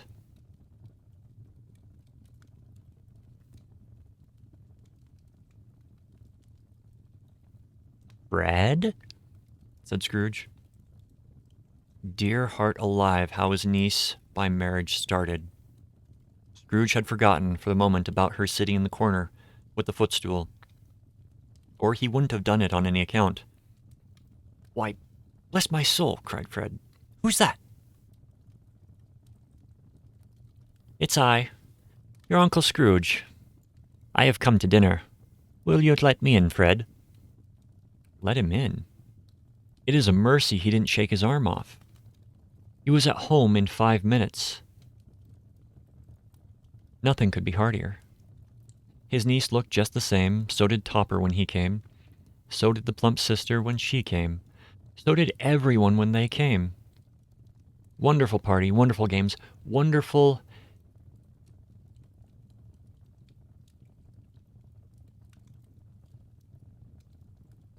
unanimity, wonderful happiness. But he was early at the office next morning. Oh, he was early there. If he could only be there first and catch Bob Cratchit coming in late. That was the thing that he had set his heart upon. And he did it. Yes, he did. The clock struck 9. No Bob. 1:15. No Bob. He was full 18 minutes and a half behind his time. Scrooge sat with his door wide open, that he might see him come into the tank. His hat was off before he opened the door, his comforter too, and he was on his stool in a jiffy, driving away with his pen, as if he were trying to overtake 9 o'clock. "Hello," growled Scrooge in his accustomed voice, as near as he could feign it. "What do you mean by coming in here at this time of day?" I'm very sorry, sir," said Bob. "I am behind my time." "You are?" "Yes, I think you are. Step this way, sir, if you please." It's only once a year, sir," pleaded Bob, appearing from the tank. "It shall not be repeated. I was making rather merry yesterday." "Now I'll tell you what, my friend. I am not going to stand for this sort of thing any longer. And therefore," he continued, leaping from his stool and giving Bob such a dig in the waistcoat that he staggered back into the tank again, "and therefore, I am about to raise your salary." Bob trembled and got a little nearer to the ruler. He had a momentary idea of knocking Scrooge down with it, holding him, calling the police in the court to help with a straight waistcoat. "A Merry Christmas, Bob," said Scrooge, with an earnestness that could not be mistaken, as he clapped him on the back. "A merrier Christmas, Bob, my good fellow, than I have given you for many a year. I'll raise your salary, and endeavor to assist your struggling family, and we will discuss your affairs this very afternoon over a Christmas bowl of smoking bishop, Bob. Make up the fires, and buy another coal scuttle before you dot another I, Bob Cratchit." Scrooge was better than his word. He did it all, and infinitely more. And to Tiny Tim, who did not die, he was a second father. He became as good a friend, as good a master, and as good a man as the good old city knew, or any other good old city, town, or borough in the good old world. Some people laughed to see the alteration in him, but he let them laugh, and little heeded them, for he was wise enough to know that nothing ever happened on this globe for good at which some people did not have their fill of laughter in the outset, and knowing that such as these would be blind anyway, he thought it quite as well that they would wrinkle up their eyes in grins as have the maladies in less attractive forms. His own heart laughed, and that was quite enough for him. He had no further intercourse with spirits, but lived upon the total abstinence principle ever afterwards. And it was always said of him that he knew how to keep Christmas well, and if any man alive possessed the knowledge, may that be truly said of us, and all of us. And so, as Tiny Tim observed, God bless us, everyone.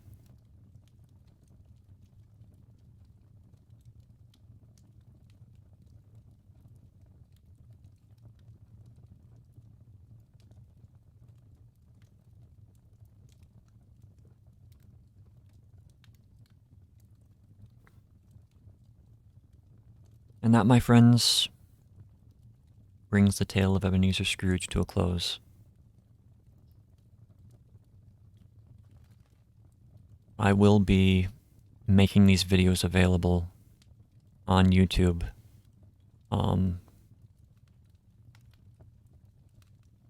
So if you want to listen to this story on Christmas, it'll be there for you. The VODs will be up for a while too. I will be back tomorrow with Happy Prince, and we will see what time gives us after that. I would also like to do the famed poem that had a lot of scrutiny as to who the author was. The night before Christmas. So, my friends, my dear friends, stay warm, sleep well, take care of yourself, take care of others. Have a good Hanukkah, a happy Christmas. I will see you tomorrow. Good night and sleep well.